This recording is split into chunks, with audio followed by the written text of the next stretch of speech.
A pequena diferença de votos entre Lula e Bolsonaro na eleição de 2022 talvez esconda a gigantesca derrota imposta ao capitão presidente Jair Bolsonaro nas urnas.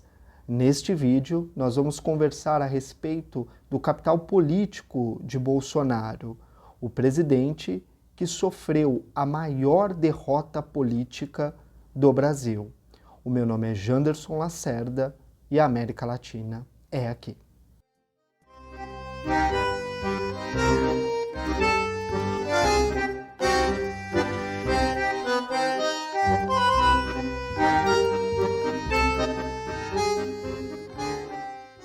O capitão presidente Jair Bolsonaro obteve pouco mais de 58 milhões de votos na eleição presidencial de 2022. Os números são expressivos, mas eles podem ser ainda mais se forem analisados fora de um contexto.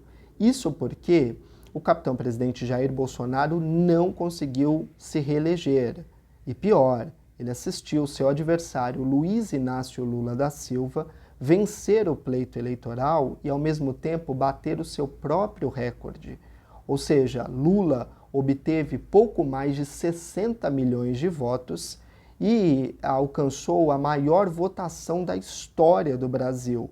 Lula bateu o seu próprio recorde, obteve mais de 60 milhões de votos e se tornou o presidente mais bem votado da história do Brasil. Se isso não fosse suficiente, o capitão presidente Jair Bolsonaro amarga a maior derrota política da história do Brasil, porque é a primeira vez que um presidente tenta a reeleição e não consegue. E Bolsonaro, é preciso destacar que fez uso abusivo da máquina pública para tentar conquistar a reeleição e mesmo assim não obteve sucesso. Nenhum político na história do Brasil utilizou a máquina pública como Jair Bolsonaro. E mesmo assim, o capitão não conseguiu se reeleger. O capital político de Jair Bolsonaro é muito menor do que o discutido e apresentado pelas mídias hegemônicas. Bolsonaro obteve essa votação expressiva por dois motivos. O primeiro, porque fez das igrejas evangélicas o seu cabo eleitoral, e em segundo, porque além de utilização da máquina pública com muita ênfase, com muito vigor, continuou surfando na onda do antipetismo. Não fosse isso, certamente o capitão teria hoje a mesma estatura do PSDB. Jair Bolsonaro tem um capital político muito menor do que o que deveria ser discutido pelas mídias hegemônicas.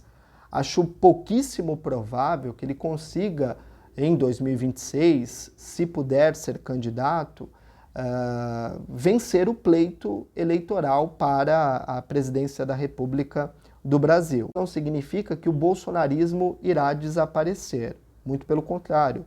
O bolsonarismo está muito vivo, porque esse bolsonarismo se alimenta do antipetismo. O PSDB, é importante lembrar isso, se perpetuou no poder no estado mais rico do país, o estado de São Paulo, por conta do antipetismo. O bolsonarismo também continuará vivo. Resta saber quem os bolsonaristas escolherão como o seu novo líder.